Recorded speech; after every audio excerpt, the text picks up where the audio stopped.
Good evening, it's Rich here. How you doing? Hopefully you're having a good Wednesday. Thought I'd jump on this evening. Quick cricket video, 5 or 10 minutes. England v India tomorrow, fifth test at the Oval. Firstly, we will go for 30 likes on this video. Hit subscribe, and if you know anyone who likes cricket, yeah, send them this video. Anyway, yeah, tomorrow is the end of the test summer as England take on India at the Oval. Heading into the fifth test match, leading 2-1. We'll have a quick look back at Manchester, obviously. It was a draw, but until probably... good evening, Jonathan. Hope you're good, mate. Until midway through the fourth day, it looks nailed on an England victory. Obviously, India batted first, got 3-5-8, which was a good effort by the England bowlers on that wicket. Ben Stokes with a 5 for. Then England 669 all out. Great opening partnership between Duckett and Crawley. And then Joe Root done his stuff, 150. Went past Callis, Sangakkara, Ricky Ponting. He's now number 2 on the list. He's hunting down Sachin Tendulkar. He is about, I think, 2,500 away. It was his 38th test century, and Joe Root is just like a fine wine.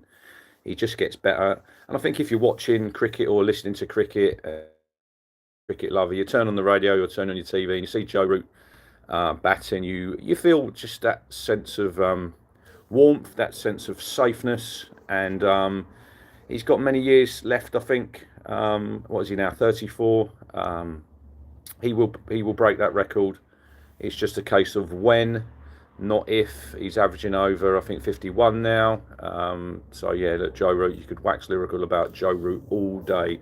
But yeah, 669 then. Ben Stokes got his first ton since Bairstow Gate at Lords, that test match. So it's been a little while for Ben, but 5 for and 100 in the test match. He was man of the match again, back-to-back man of the matches for Ben Stokes. Jonathan says, injuries permitting, he will catch Tendulkar. I think there's no doubt about that. And you think Joe Root, he's hardly been injured, touch wood. He just doesn't get injured. But then the bowling, England obviously knocked Siddharthan and Shubman Gill. Not Shubman Gill. I wish we did knock Shubman Gill over earlier. Jaiswal in the first over, 2 for Wokes. They were 0 for 2. And it was looking all on an England victory, probably in 4 days. But then Gill with his 4th test century of the summer. Rail dug in again. And obviously going into day 5, England needed 8 wickets. Stokes obviously was struggling with his shoulder. Removed Raul. Gill went to his 100 and he went. And then probably one of the pivotal moments in the game was the drop catch by Joe Root. First ball from Jadeja, juggled it at slip off Archer, couldn't quite grab it, and then it was Washington Sundar and Ravi Jadeja just sort of ground England into the ground. The wicket sort of died, tied bowlers, and then we had the bit of tetchiness at the end where Stokes wanted to shake hands and call it a day. Jadeja and Washington Sundar didn't, because obviously Washington Sundar never got a test century. And I think they're well within their rights. I think the way England acted was a little bit petulant, but I can understand why, because they were tired. They just wanted to get off the field, you know. They'd had, nearly 2 days in the dirt. And obviously the game was done. There wasn't going to be a result. And then it resulted in Harry Brook lobbing a few hand grenades up and just getting absolutely tonked. So probably wasn't the greatest half hour how the game ended, but you just got to take your hat off. Fair play to you. You've dug in there. Probably feels like a victory for them. It's kept them in the series at 2-1. And now we head to the Oval. And now we've had Gautam Gambhir yesterday falling out with the groundsman. I don't know what that was all about. But it's just tetchiness through the series. Probably these teams have seen a bit too much of each other. And then today we get the news. England, if you're a cricket fan, you're probably dreaded. Ben Stokes is out of the 5th test. He's got a shoulder injury. He was struggling in the second innings. He bowled 24 overs in the first innings at Old Trafford and only bowled 11.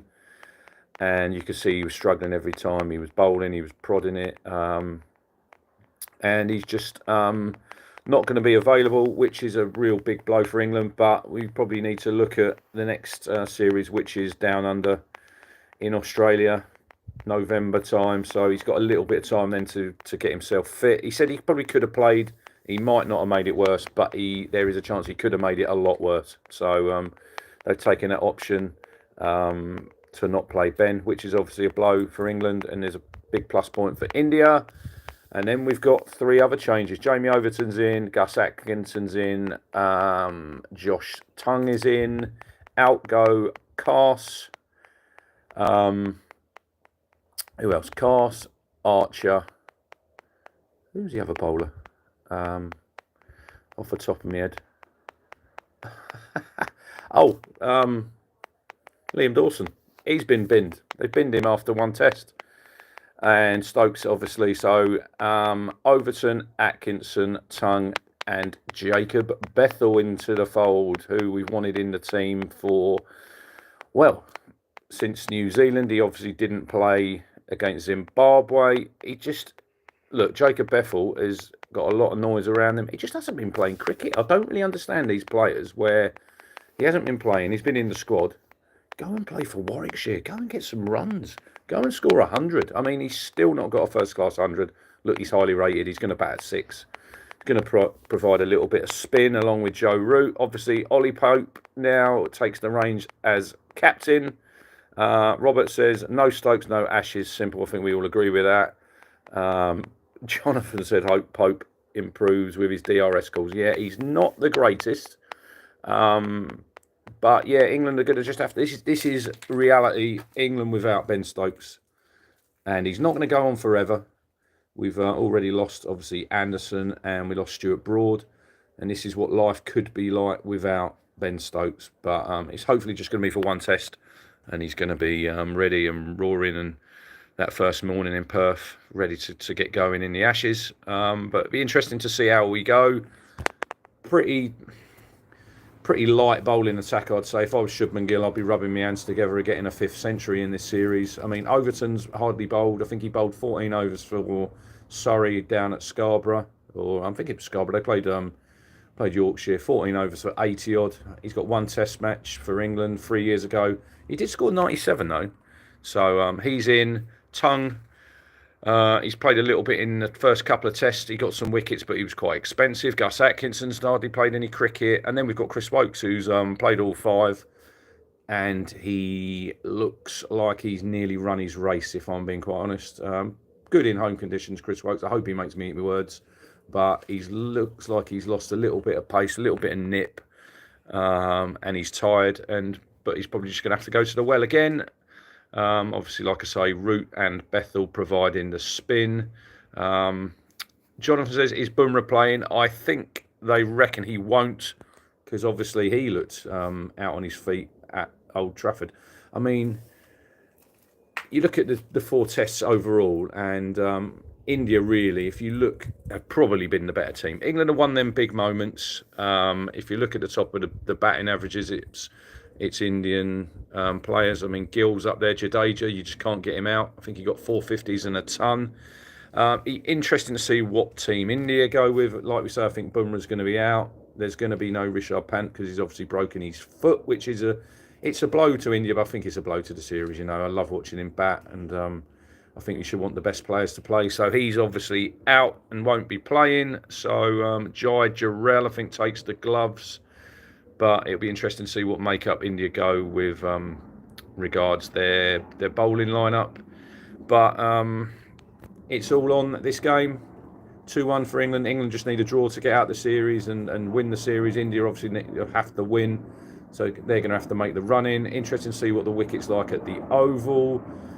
But yeah, I think it's probably a win the toss, bat first and rack up a big score. And it'll be interesting to see how England go about it. I'm looking forward to seeing Bethell play.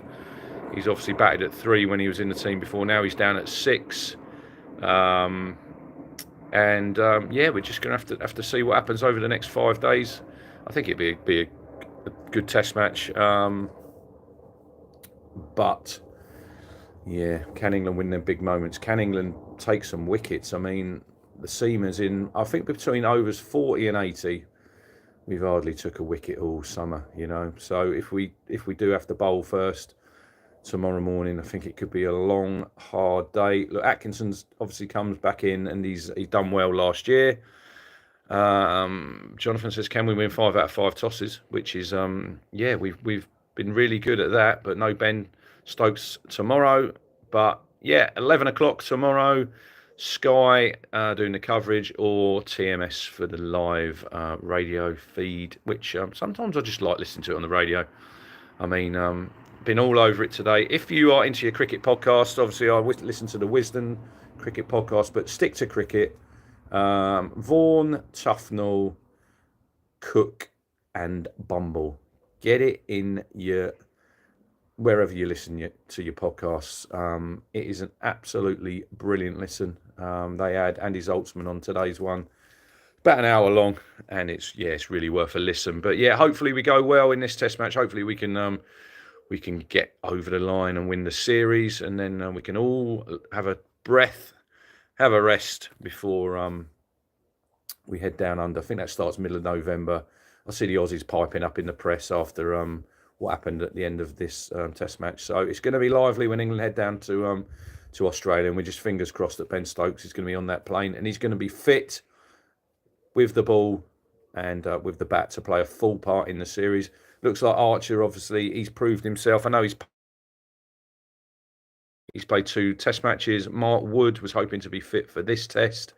I think now he's hoping to be fit for some one-dayers. But I think bowling-wise, England have got a lot of bowlers, but we've still got quite a lot to prove. So, yeah, that's another series to come. Trevor says who's captain. Ollie Pope is captain, Trevor, for this test match. He's obviously the vice skipper, so he has got the reins. Anyway, cheers for watching, everyone. We will be back at the end of the test match with a review.